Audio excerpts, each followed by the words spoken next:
Europe 1 matin. Allez, Nicolas Caro, le livre du jour. Nous partons avec vous au Canada avec un membre distingué de l'Académie française. Mais qui n'est pas français, c'est Dany Laferrière, canado-haïtien.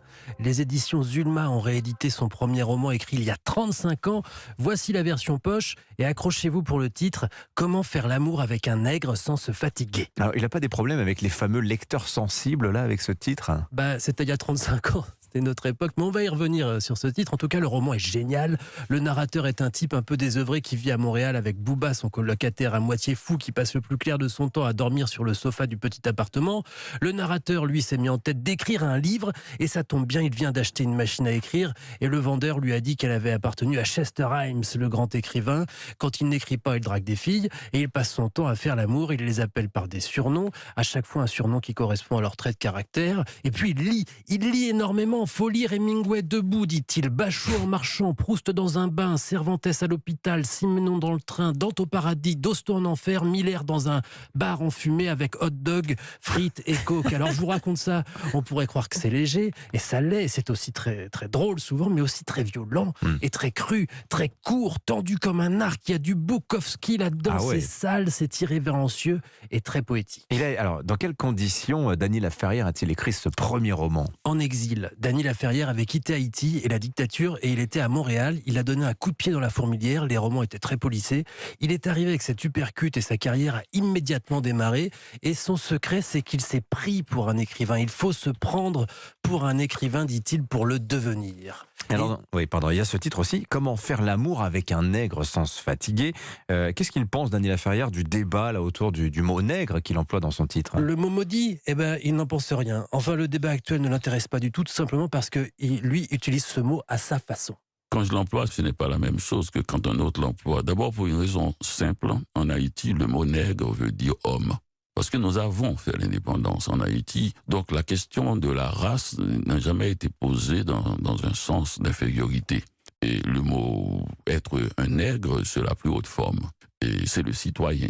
C'est-à-dire, on peut dire même, ce blanc est un bon nègre. Voilà, vous nous conseillez donc ce roman signé de Dany Laferrière. On ordonne le titre. Comment faire l'amour avec un nègre sans se fatiguer. C'est un peu, ça bouscule comme roman. C'est pas le Dany Laferrière habituel. Vous allez être désarçonné, mais c'est vraiment génial. Voilà, et c'est chez Zulma. Merci Nicolas Caro.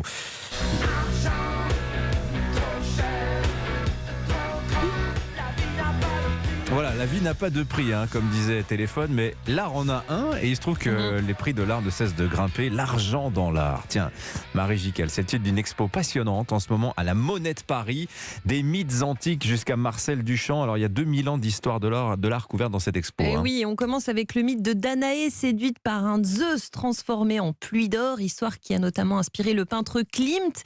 Et on finit par le lien entre l'argent et l'artiste au XXe siècle avec, par exemple, la plasticienne Orlan qui vendait des baisers ou Yves Klein qui monnayait du vide. Mais celui qui incarne cette exposition, c'est Salvador Dali. Le peintre catalan surréaliste était obsédé par l'argent, tournant dans plusieurs publicités, enchaînant les collaborations.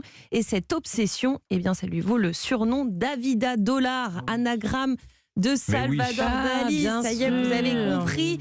Guidé par l'envie de renflouer ses caisses déjà remplies, on va l'écouter. À mesure que j'aime l'argent, je deviens de plus en plus avare. Et vraiment, j'aime l'argent juste pour l'idée d'avoir la banque qui se remplit tous les jours de plus d'argent.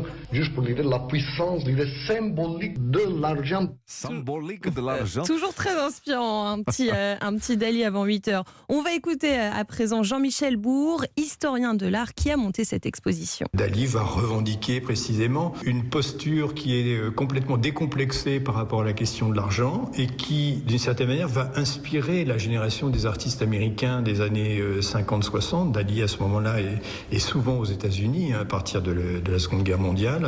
Et des artistes comme Warhol vont évidemment être énormément inspirés par cette posture dalinienne. On va rester dans le XXe siècle où l'on découvre que la matière monétaire, donc les billets, les pièces, les contraventions, les tickets de caisse deviennent des supports artistiques, comme par exemple chez Kissaring qui encadre ses chèques. Ça va peut-être vous donner des idées, Dimitri. Pourquoi pas. Même pratique un peu plus tôt, à la fin du 19e siècle, un artiste anonyme avait lui encadré un morceau de pain précieux en temps de famine.